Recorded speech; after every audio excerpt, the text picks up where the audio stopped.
Selamat malam Pak, perkenalkan saya Dr. Tasya sedang berjaga di klinik pada malam hari ini. Sebelumnya saya berbicara dengan Bapak siapa?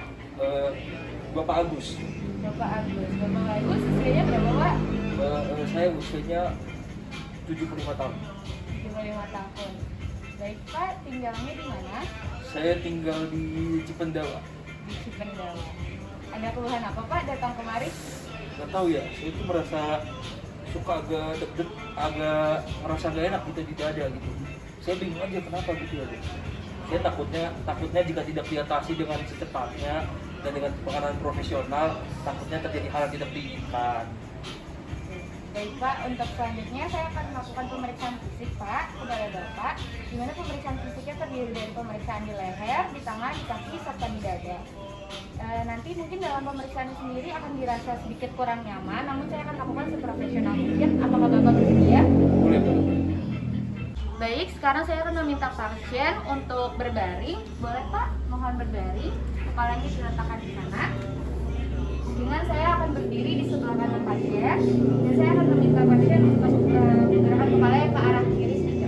Selanjutnya, saya akan mencari tekanan vena jugularis pada pasien, di mana setelah pasien diletakkan berbaring di atas ranjang pemeriksaan dan diposisikan kepala pasien lebih tinggi 30 derajat, saya akan mencari vena jugularis interna.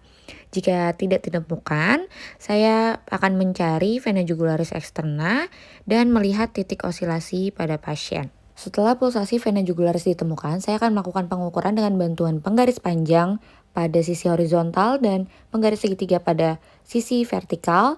Kemudian saya akan mulai menghitung, di mana hasil yang didapatkan merupakan hasil tekanan vena jugularis. Selanjutnya, saya akan melakukan inspeksi untuk menemukan arteri karotis pasien, begitu pula dengan bagian posteriornya. Selanjutnya, saya akan melakukan palpasi dengan menggunakan 2 jari untuk menemukan pulsasi dari arteri karotis tersebut. Selanjutnya, saya akan melakukan proses auskultasi di mana menggunakan bagian diafragma dari stetoskop untuk mendengarkan apakah ada vascular buoy, serta meminta pasien untuk menahan dan kemudian menghembuskan nafasnya.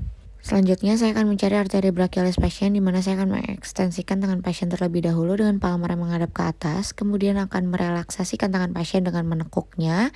Setelah itu, saya akan mempalpasi di bagian antekubital untuk merasakan denyut dari arteri brachialis. Selanjutnya, saya akan mencari titik impuls maksimum dengan melakukan palpasi. Biasanya titik impuls maksimum ini akan didapatkan pada iga ke-5 atau iga ke-6. Jangan lupa saat melakukan palpasi, pasien berada pada posisi telentang dan posisi kepala 30 derajat. Setelahnya saya juga akan melakukan palpasi dengan bantalan jari untuk palpasi titik impuls maksimum, kemudian diperiksa apakah terdapat grill atau getaran. Selanjutnya saya akan melaksanakan pemeriksaan titik impuls maksimum di bagian ventrikel kiri, ditentukan lebih dahulu titik impuls maksimum pada posisi telentang.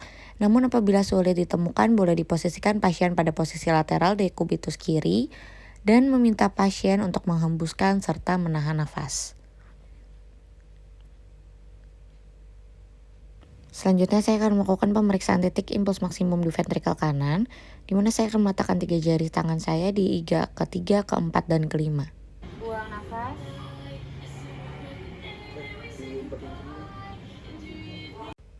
Selanjutnya saya akan melakukan perkusi dari bagian lateral ke bagian medial kiri.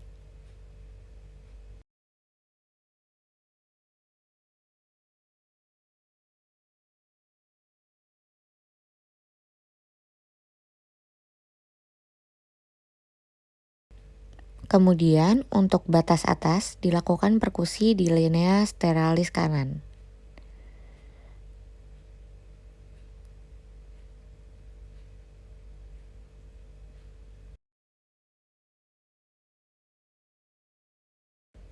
Dan untuk bagian batas atas sebelah kiri dilakukan perkusi setelah iga kedua.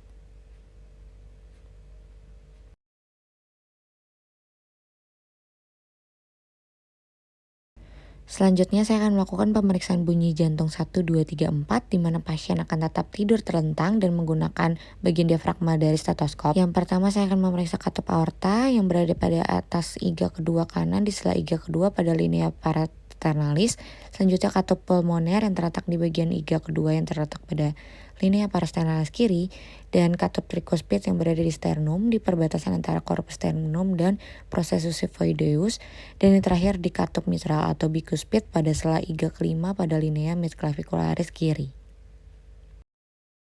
Selanjutnya saya akan melakukan pemeriksaan edema di mana saya akan menekan daerah dekat tulang kering pasien dan menahannya selama 2-3 detik.